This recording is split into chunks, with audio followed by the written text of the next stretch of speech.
the people who are acting against the constitution, people who are going against the principal practice and procedures of the assembly and the council, and they are demanding this to save their faces. Governor has got no business to reject the speech prepared by the cabinet.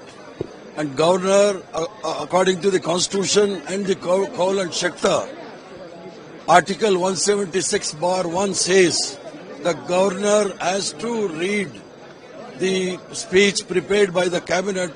He has to address the joint session. On the request of the cabinet, and Governor has totally refused to address both the joint parliamentary session, joint assembly and council session. It is against the constitution. We got to protest against the people who go against the constitution.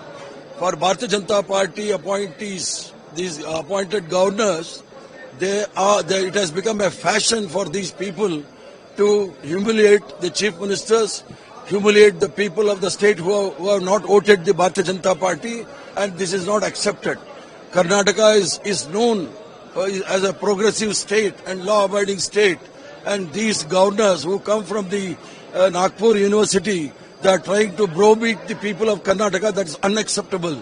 We are here as the representative of the state, and whenever the state is humiliated or disrespected, it is our duty to protest.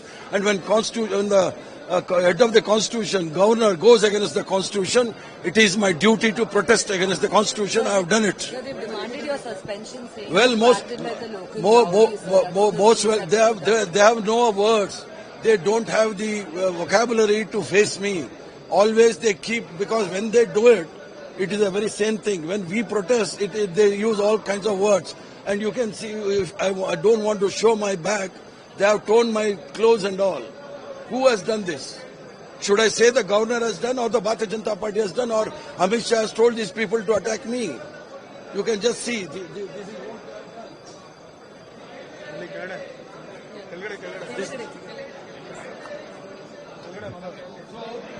This is not the way. And if they are the biggest goons, they are trained under the RSS. They are provocated by the RSS. And these RSS gundas, they can't treat us what the constitution is. It is a first step in the Karnataka to destroy the democratically elected government and the constitution. That we will not allow them to do that.